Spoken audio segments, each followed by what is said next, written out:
तो डियर यहाँ पे मैं आज अब बात करने वाला हूँ परमेबिलिटी को लेकर। तो ये जो परमेबिलिटी है ये सॉइल का एक इम्पॉर्टेंट चैप्टर कह सकते हो कि है। ये परमेबिलिटी एक सॉइल मैकेनिक्स का या सॉइल का एक प्रॉपर्टीज़ है, जिसमें क्या होता है कि वाटर के थ्रू जो वाटर में जो वॉइड्स हैं, है ना, क्योंकि मिट्टी है तो उसमें मैंने आपको बताया था पिछले वीडियो चैप्टर्स में कि जो भी सॉइल्स है उसमें वॉइड्स होते हैं। वॉइड्स कब होते हैं? जब या तो पानी अवेलेबल हो या फिर एयर अवेलेबल हो, तो उसको वॉइड कहा जाता है। ठीक है, तो एयर भी हो सकता है, पानी भी हो सकता है। तो मेनली पानी तो मान ली कि सॉइल में डाल ही रहे हैं, पानी फ्लो होगा वॉइड के थ्रू, यानी एयर को रिप्लेस करेगा और पानी उसमें क्या होगा, जाएगा। तो जो पानी फ्लो हो रहा है, जो वॉइड्स हैं आपके प्रेजेंट हैं सॉइल में, उसके थ्रू, तो ये जो प्रॉपर्टीज़ है इसी को परमेबिलिटी कहा जाता है। तो सॉइल का क्लासिफिकेशंस मैंने बताया कि सॉइल दो तरीके का मेनली होता है, एक कोर्स ग्रेन सॉइल और एक फाइन ग्रेन सॉइल। तो जो कोर्स ग्रेन सॉइल होता है उसमें वॉइड साइज जो है ज़्यादा होता है, जिसके कारण से जो वाटर फ्लो का जो वेलोसिटी होता है वो ज़्यादा होता है और ये हाई परमिएबल होगा। ऑब्वियसली पानी जल्दी जल्दी उसमें घुसेगा निकलेगा, तो उसमें हाई परमिएबल होगा। वही अगर फाइन ग्रेन सॉइल की बात किया जाए तो वॉइड रेशियो कम होता है, तो वेलोसिटी फ्लो ऑफ वाटर का भी कम होगा और लेस परमिएबल आपको जो है देखने को मिलेगा। अब बात किया जाए टाइप्स ऑफ सॉइल के अकॉर्डिंग परमिएबिलिटी की, तो परमिएबिलिटी को सेंटीमीटर पर सेकेंड के यूनिट में जो है रिप्रेजेंट करते हैं या उसको डिनोट करते हैं या लिखते हैं। ग्रेवल का जो है 1 सेंटीमीटर पर सेकेंड से ज़्यादा होता है। सैंड में 1 से 10⁻³ सेंटीमीटर पर सेकेंड होता है। सिल्ट में 10⁻³ से लेकर 10⁻7 सेंटीमीटर पर सेकेंड होता है। और क्ले में लेस दैन जो है 10⁻7 सेंटीमीटर पर सेकेंड जो है ये परमेबिलिटी का रेट है कि इस रेट से जो है, अगर ग्रेवल है तो इस रेट से जो है वाटर फ्लो करेगा उसमें, अगर सैंड है तो इस रेट से वाटर फ्लो करेगा उसके वॉइड के थ्रू, जो वॉइड एक दूसरे से इंटरकनेक्टेड है उससे। इंपॉर्टेंस ऑफ परमेबिलिटी, जो seepage through earth, through dam and canal, इसका पहला इंपॉर्टेंस है। दूसरा, uplift pressure under hydraulic structures and safety against piping, rate of settlement of saturated compressible soil layer, ground water flow towards well drainage of soil, stability upstream and downstream slopes of dam. तो इन सभी में जो है क्या होता है, importance हमारा होता है किसका, परमेबिलिटी का। इन सभी में परमेबिलिटी का क्या होता है, रोल होता है। ठीक है, अब बात करते हैं हाइड्रोलिक ग्रेडियंट की। तो हाइड्रोलिक ग्रेडियंट को आई से रिप्रेजेंट किया जाता है। ये एक वेक्टर ग्रेडियंट होता है बिटवीन 2 और more hydraulic head measurement over length of flow path, है ना, फ्लो पाथ के जो होता है उसके ऊपर। ये इसको आई से डिनोट किया जाता है। आई इज इक्वल टू होता है रेट ऑफ लॉस हेड, कितना हेड में लॉस हुआ है, by unit length of soil, soil का यूनिट लेंथ क्या रहा है, यानी del H by L equal to H1 minus H2 by L. तो यहाँ पे मान लो कि ये जो है ये आपका सॉइल सैंपल है ना, ये एक यूनिट है मान लो। तो ये जो यूनिट है, मान लो कि ये सॉइल का जो यूनिट लेंथ है वो L है। यहाँ से इस हेड से पानी जो है क्या किया गया है, छोड़ा गया है। इस पानी को छोड़ा गया तो इस सॉइल के थ्रू गया, फिर यहाँ पे मान लो कि यहाँ पे आकर स्टोर हो गया, कहीं से पास होकर फिर गया, स्टोर हो गया। तो ये जो चेंज हुआ, यानी जो लॉस हुआ कि पहले हेड इतना था अब हेड इतना हो गया, तो ये जो लॉसेज हुआ इतना हेड वो, है ना, तो ये इतना हेड जो लॉस हुआ बाय जो यूनिट लेंथ था सॉइल का या जो सॉइल सैंपल था उसका, दोनों का जब रेशियो निकालेंगे तो हमें क्या निकलेगा, हाइड्रोलिक ग्रेडियंट निकलेगा। Del H is equal to क्या हो जाएगा, del H is equal to हो जाएगा H1 माइनस H2, तभी ना ये निकलेगा। एंड H1 जो है यहाँ पे, ये जो H1 है ये ज़्यादा है एज कम्पेयर टू H2 के कंपैरिजन में। एंड एल जो है यहाँ पे लेंथ ऑफ सॉइल मास, जो यूनिट मान लो कि एक यूनिट लिए सॉइल का तो उसका जो लेंथ होगा वो लेकर चलेंगे। और एच जी एल का मतलब होता है hydraulic gradient line. H G L का मतलब होता है ये हाइड्रोलिक ग्रेडियंट लाइन है, और जो ये एंगल बनाएगा उसको हाइड्रोलिक ग्रेडियंट कहेंगे। ठीक है, अब बात करते हैं हाइड्रोलिक ग्रेडियंट लाइन। जब बात की है तो हाइड्रोलिक ग्रेडियंट लाइन होता क्या है? तो जो सरफेस और प्रोफाइल होता है water flowing in an open channel में और पाइप फ्लो में पार्शियली फुल में, तो उस कंडीशन में जो सरफेस या जो प्रोफाइल होता है वाटर फ्लोइंग का उसे ही हाइड्रोलिक ग्रेडियंट लाइन कहा जाता है। If a pipe is under pressure, अगर पाइप जो है अंडर प्रेशर है तो हाइड्रोलिक ग्रेडियंट लाइन जो होगा that level water would rise to a small vertical tube connected to pipe में जब वर्टिकल ट्यूब उसमें कनेक्ट करेंगे तो क्या होगा, थोड़ा सा वाटर लेवल क्या होगा उस ट्यूब में राइज होगा वर्टिकली। तो वो जो वर्टिकली राइज हुआ उसी को क्या कहेंगे, हाइड्रोलिक ग्रेडियंट लाइन कहेंगे। कब? जब अंडर प्रेशर पाइप में अंडर प्रेशर वाटर जो है हमारा जाएगा तब। अब लेमिनार फ्लो के बारे में बात करते हैं। लेमिनार फ्लो, जब वाटर का फ्लो इस तरीके से हो ताकि जो वाटर का पार्टिकल है वो मूव करे in parallel path without cross the path of other particle. मान लो कि ये पानी जा रहा है, ये ऐसे ऐसे जा रहा है, किसी को डिस्टर्ब नहीं करेगा, अपना पार्टिकल अपने अपने रास्ते में चल रहा है और एक दूसरे के पैरेलली जा रहा है, तो इसको लेमिनार फ्लो कहेंगे। लेमिना का मतलब होता है थिन लेयर, मतलब एक लेयर वाइज जो है वो फ्लो हो रहा है। वही टर्बुलेंट फ्लो की बात किया जाए तो पानी का वह फ्लो जिसमें पार्टिकल किस पाथ में जाएगा उसको खुद ही नहीं पता है, माने जिधर मन करेगा उधर वो चल देगा, माने जिगजैग पाथ या रैंडम पाथ जो है वो अपने पार्टिकल जो होता है फ्लूइड मतलब जो फ्लो वाटर है उसका। डार्सीज लॉ ऑफ परमेबिलिटी, जो डार्सी साहब थे इन्होंने जो है परमेबिलिटी का एक नियम दिया। क्या नियम दिया? उन्होंने कहा कि जो वेलोसिटी होगा जो वाटर फ्लो का, जिस वॉइड के थ्रू वाटर फ्लो हो रहा है और under laminar flow condition is directly proportion to hydraulic gradient. जो वेलोसिटी होगा फ्लोइंग वाटर का वो डायरेक्टली प्रोपोर्शन होगा किसके? तो हाइड्रोलिक ग्रेडियंट के। तो हम लोग जानते हैं कि प्रोपोर्शनलिटी को साइन हटाने के लिए कोई कांस्टेंट टर्म को इंट्रोड्यूस करते हैं।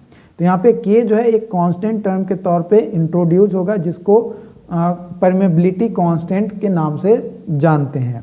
तो यहाँ पे जो v है इसको डिस्चार्ज वेलोसिटी या फ्लो वेलोसिटी या सुपरफिशियल वेलोसिटी या एवरेज वेलोसिटी के नाम से हम लोग इसको जानते हैं।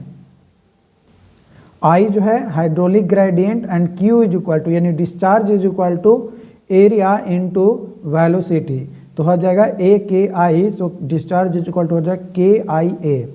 यहाँ पे Q जो है डिस्चार्ज और A जो है एरिया ऑफ फ्लो के कितने एरिया में फ्लो हो रहा है उसको बताता है। तो Darcy's laws is demonstrated by scientist Darcy. जो डार्सी लॉ है एक साइंटिस्ट थे डार्सी है ना, उनके द्वारा किया गया था। कब? 1856 ईस्वी में। Who study about rate of flow of water through soil sample. Soil sample के थ्रू जो वाटर फ्लो हो रहा है किस रेट से फ्लो हो रहा है उसके बारे में उन्होंने क्या किया था, स्टडी किया था। If I is equal to H by L so Q is equal to K A H L, यानी अगर hydraulic gradient h by L आ रहा है ना, यहाँ पे हाइड्रोलिक ग्रेडियंट है स्मॉल i यहाँ पे है, याद रखिएगा ये स्मॉल i है, तो डिस्चार्ज इज इक्वल टू हो जाएगा के एच ए बाई एल हो जाएगा। ठीक है, अब बात करते हैं necessary condition for Darcy law. Darcy law के लिए नेसेसरी कंडीशंस क्या है? सबसे पहला कंडीशन है कि फ्लो जो है लेमिनार होना चाहिए। दूसरा कंडीशन है कि soil mass is fully saturated होना चाहिए। फ्लो इज कंटिन्यूअस होना चाहिए और नो वॉल्यूम चेंज, कोई वॉल्यूम में चेंजेस जो है नहीं आना चाहिए। नाइदर कंप्रेशन नोर स्वेलिंग कैरेक्टरिस्टिक्स आकर, ना ही कंप्रेशन आना चाहिए सॉइल सैंपल में के वॉल्यूम में और ना ही सॉइल सैंपल के में जो है स्वेलिंग आना चाहिए, मैंने दोनों कैरेक्टरिस्टिक्स जो है नहीं दिखने चाहिए सॉइल में, तभी हमारा डार्सीज लॉ जो है ये क्या होगा, वैलिड होगा, अदरवाइज ये वैलिड नहीं होगा। Limitation of Darcy's law, it is only valid for laminar flow in soil, it is not valid for coarse grain soil that is gravel because flow of soil becomes turbulent. ठीक है, ये जो Darcy law है ये laminar flow के लिए ही valid होता है, अगर टर्बुलेंट होगा तो ये वैलिड नहीं होगा, और ना ही ये कोर्स ग्रेन के लिए वैलिड होगा, क्योंकि कोर्स ग्रेन सॉइल अगर लेंगे जैसे ग्रेवल तो उसमें जो फ्लो हो जाएगा वो टर्बुलेंट होगा, उसका पाथ फिक्स नहीं रहेगा, या एक थिन लेयर में वो अपना पाथ को कवर नहीं कर पाएगा। The flow of water laminar और turbulent is depend on dimension of void present in the soil. जो भी वाटर फ्लो हो रहा है लैमिनार या टर्बुलेंट, वो डिपेंड करता है कि जो वॉइड का जो डायमेंशंस है सॉइल के अंदर, यानी सॉइल के अंदर जो प्रेजेंट वॉइड्स है उसका जो डायमेंशन है उसके ऊपर निर्भर करता है कि वाटर का जो फ्लो होगा वो टर्बुलेंट होगा कि लैमिनार होगा। बात करते हैं डिस्चार्ज की, तो डिस्चार्ज जो है ये एक क्वांटिटी है किसका, water flowing per second through its cross sectional area of soil sample.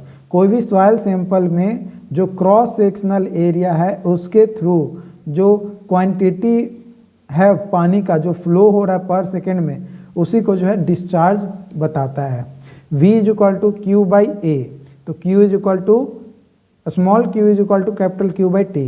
यहाँ पे बात किया जाए V, तो ये वेलोसिटी होता है flow of water in soil sample in metre per second, and small q जो है ये डिस्चार्ज होता है वाटर का पर यूनिट टाइम, और कैपिटल Q जो है ये टोटल डिस्चार्ज होता है थ्रू सॉइल सैंपल के।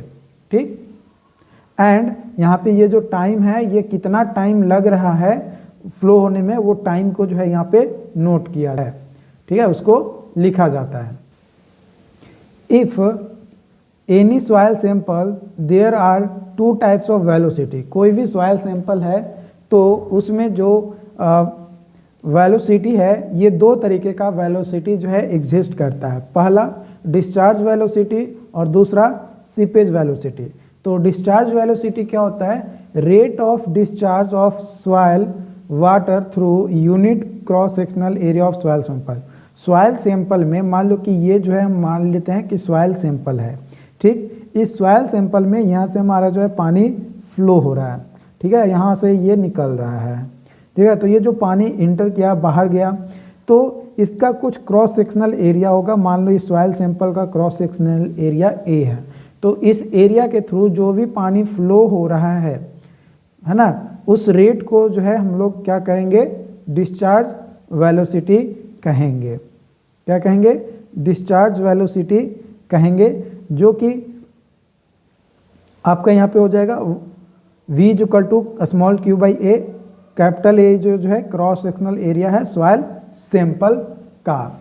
ठीक है, उसके बाद बात करें सीपेज वेलोसिटी की, तो ये रेट होता है rate of discharge percolating water per unit cross sectional area of void perpendicular to the direction of flow, है ना, जिस डायरेक्शन में फ्लो हो रहा है, मान लो कि इस डायरेक्शन में पानी जो है क्या हो रहा था, फ्लो हो रहा था, अब इसके परपेंडिकुलर डायरेक्शन में मान लो कि इस तरीके से आपका जो है डिस्चार्ज का रेट निकालना है, यानी फ्लो ऑफ वाटर मतलब इस डायरेक्शन में, मतलब डाउनवर्ड या अपवर्ड में देखने को मिल रहा है, मतलब जिस डायरेक्शन में वाटर फ्लो हो रहे थे, डिस्चार्ज फ्लो हो रहे थे, या फ्लो का जो डायरेक्शन था उसके परपेंडिकुलर में हो रहा है, तो उसको जो है सीपेज वेलोसिटी कहा जाता है। ठीक, तो इसका फॉर्मूला होता है Vs is equal to Q by A भी। बात किया जाए AV का, तो AV जो है एरिया ऑफ वॉइड रेशियो होता है। अब बात करते हैं relation between seepage velocity and discharge velocity. तो सीपेज वेलोसिटी और डिस्चार्ज वेलोसिटी के बीच में क्या रिलेशंस है वो बात करते हैं। तो देखो रिलेशंस में बेस्ड आपको एग्जाम में क्वेश्चंस सेमेस्टर में पूछे जाएंगे। अगर आप कॉम्पिटिटिव एग्जाम देने जाओगे तो आपको डायरेक्ट फॉर्मूला याद रखना है, ठीक। तो हम लोग पहले यहाँ पे पूरा डेरिवेशन देख लेते हैं, उसके बाद फॉर्मूला एंड में बताएंगे तो आपको समझ में आएगा। हम लोग जानते हैं कि वेलोसिटी इज इक्वल टू होता है Q by A and seepage velocity is equal to, ये डिस्चार्ज वेलोसिटी था, ये seepage velocity is equal to Q by A we.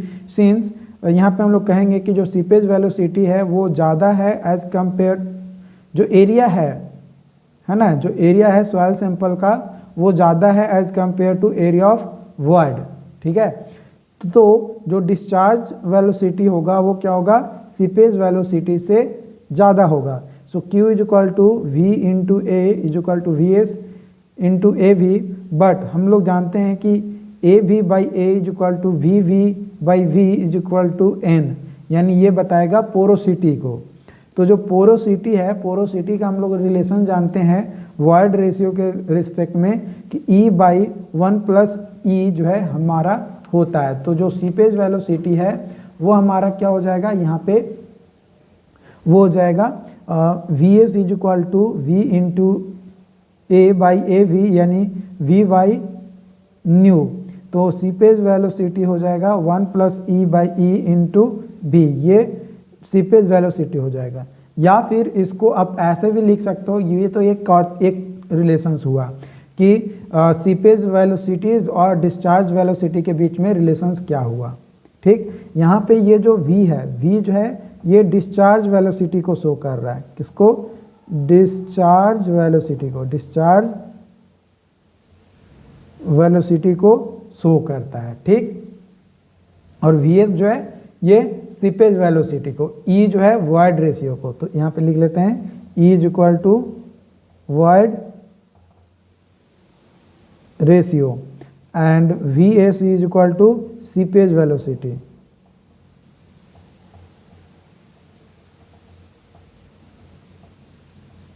ठीक। ये आपका यहाँ पे होता है।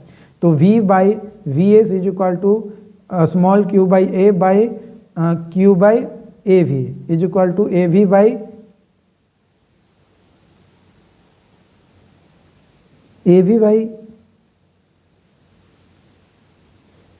We into L by L, है ना। दोनों तरफ हम लोग क्या किए कि एल से जो लेंथ था, यूनिट लेंथ था सॉइल सैंपल को, उससे मल्टीप्लाई कर दिए। तो हमारा क्या आ जाएगा, एल से एल तो ऐसे भी कट जाएगा, है ना। ये एरिया इज इक्वल टू हमारा यही होगा ना, मल्टीप्लाई करेंगे तो देखो एरिया इनटू लेंथ क्या आ जाएगा, वॉल्यूम आ जाएगा, है ना। एरिया इनटू एल करेंगे तो क्या आएगा, वॉल्यूम आएगा। तो ये वॉल्यूम ऑफ वॉइड हो जाएगा और यहाँ पे टोटल वॉल्यूम हो जाएगा। यहाँ पे वॉल्यूम लिख दो, ज़्यादा अच्छा रहेगा, है ना। इसको काट ही दो और यहाँ पे कर दो v, ठीक। अब तो समझ में आएगा ना। तो ये टोटल वॉल्यूम हो जाएगा, एल से ऊपर और एल से नीचे भी डिवाइड कर दिए तो क्या कह सकते हैं कि दोनों में मल्टीप्लाई कर दिए तो यहाँ से निकल जाएगा हमारा क्या, न्यू यानी पोरोसिटी, है ना। यहाँ पे n इज इक्वल टू लिख सकते हो पोरोसिटी, ठीक है। क्या लिख देंगे, पोरोसिटी। तो Vs इज इक्वल टू हो जाएगा V बाई न्यू, है ना, V बाई न्यू हो जाएगा। तो ये जो है Vs जो है यहाँ पे क्या दे रहा है, सीपेज वेलोसिटी, V जो है डिस्चार्ज वेलोसिटी एंड न्यू जो है पोरोसिटी को रिप्रेजेंट कर रहा है। तो यहाँ पे हमें दो रिलेशंस मिला, एक रिलेशंस ये मिला, इसको आप स्टार मार लो, ठीक है, और एक इसको स्टार मार लो, क्योंकि आपके कॉम्पिटिटिव एग्जाम्स जो होते हैं उसमें जनरली क्या पूछा जाता है, उसमें जनरली आपका पूछा जाता है कि आपका क्वेश्चन दे दिया जाएगा, बोल देगा कि वॉइड रेशियो दिया हुआ है, डिस्चार्ज वेलोसिटी दिया हुआ है, तो बताइए कि सीपेज वेलोसिटी क्या होगा, या डिस्चार्ज वेलोसिटी दिया हुआ है, पोरोसिटी दिया हुआ है, तो बताइए कि क्या हो जाएगा आपका। तो जो भी दिया हुआ रहेगा वो दोनों में से किसी एक पे यूज करके आप जो है यहाँ पे कैलकुलेट कर सकते हो।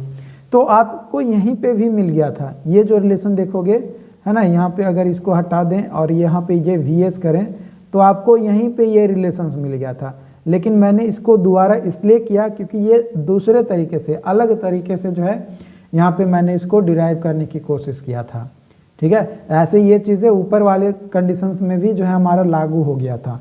ओके, यहाँ तक कोई डाउट नहीं है। तो देखो अगर डाउट नहीं है तो चैनल को सब्सक्राइब ज़रूर कर लो, ताकि इस तरीके का वीडियो जो है आपको और भी मिलता रहे।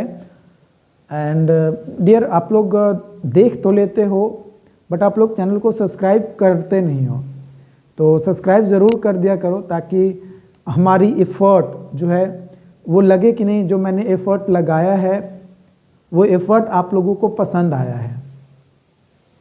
ठीक है, जितने भी लोग वीडियोस को देखते हैं उसमें से मात्र 18 से 20% लोग ही जो है वो सब्सक्राइब करते हैं। बाकी लोग बस आते हैं, देखते हैं, चले जाते हैं। यार कम से कम 40 to 50% रेशियो तो होना चाहिए ना, या 50% नहीं तो कम से कम 40%, 40-60 रेशियो होना चाहिए, ताकि मुझे भी एक संतुष्टि मिले कि नहीं जो मैं कर रहा हूँ अच्छा कर रहा हूँ। ओके, तो ज़रूर करो। राइट, चलिए आगे बढ़ते हैं। अब एक नोट पॉइंट है, ये जो है कोफिशिएंट ऑफ परमेबिलिटी और Kp के रिस्पेक्ट में, तो Kp इज इक्वल टू K/न्यू होता है। ये एक नोट पॉइंट है, आप यहाँ पे याद रखो। ठीक, अब बात करते हैं factor affecting permeability of soil. Soil के परमेबिलिटी में क्या इफेक्ट करता है, या कैसे कौन कौन से फैक्टर्स हैं जिसपे जो हमारा परमेबिलिटी है सॉइल का वो डिपेंड करता है, उसके बारे में बात करते हैं। तो सबसे पहला है वॉइड रेशियो। जितना ज़्यादा वॉइड रेशियो होगा उतना ही ज़्यादा सॉइल जो है परमिएबल होगा, यानी उसमें परमेबिलिटी की जो प्रॉपर्टीज़ होगी वो क्या होगा, ज़्यादा होगा।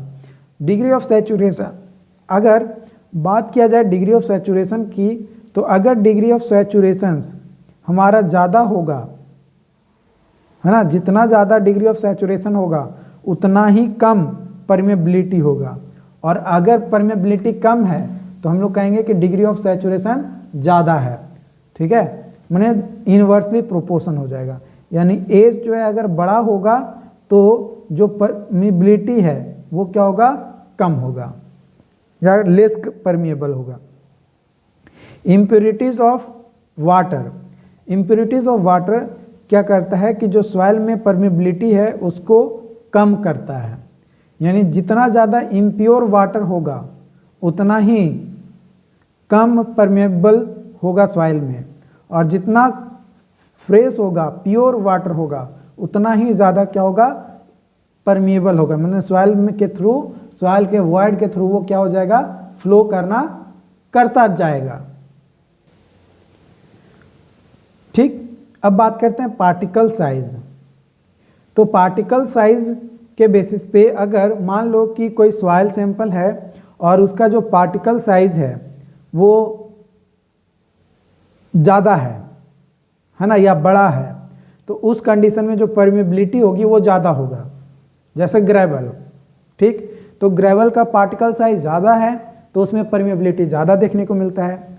क्ले का पार्टिकल साइज छोटा है तो उसमें कम परमिबिलिटी देखने को मिलता है। यानी ज़्यादा पार्टिकल साइज होगा, माने बड़ा पार्टिकल साइज होगा तो ज़्यादा परमिबिलिटी देखने को मिलेगा, कम पार्टिकल साइज होगा मतलब छोटा पार्टिकल साइज होगा तो कम परमिबिलिटी देखने को मिलेगा। यानी परमिबिलिटी जो है कोर्स ग्रेन सॉइल का ज़्यादा होगा as compare to fine grain soil के, जो कि यहाँ पे ऑलरेडी लिखा गया है। उसके बाद टेम्परेचर, ठीक, तो अगर टेम्परेचर जो है सॉइल सैंपल में अगर वाटर फ्लो कर रहा है और टेम्परेचर को इंक्रीज कर देंगे, तो अगर टेम्परेचर इंक्रीज हो जाएगा तो जो विस्कोसिटी है पानी का, है ना, विस्कोसिटी जो है पानी का वो रिड्यूस हो जाएगा। ठीक, जिसके कारण से जो परमेबिलिटी है वो क्या हो जाएगा, इंक्रीज हो जाएगा। ठीक, तो अगर टेम्परेचर ज़्यादा तो विस्कोसिटी ज़्यादा, अगर टेम्परेचर कम तो विस्कोसिटी कम, और जब विस्कोसिटी कम तो परमेबिलिटी भी कम, और विस्कोसिटी कम तो परमेबिलिटी ज़्यादा, और विस्कोसिटी ज़्यादा तो परमेबिलिटी कम। ठीक, उल्टा बोल देते, सॉरी।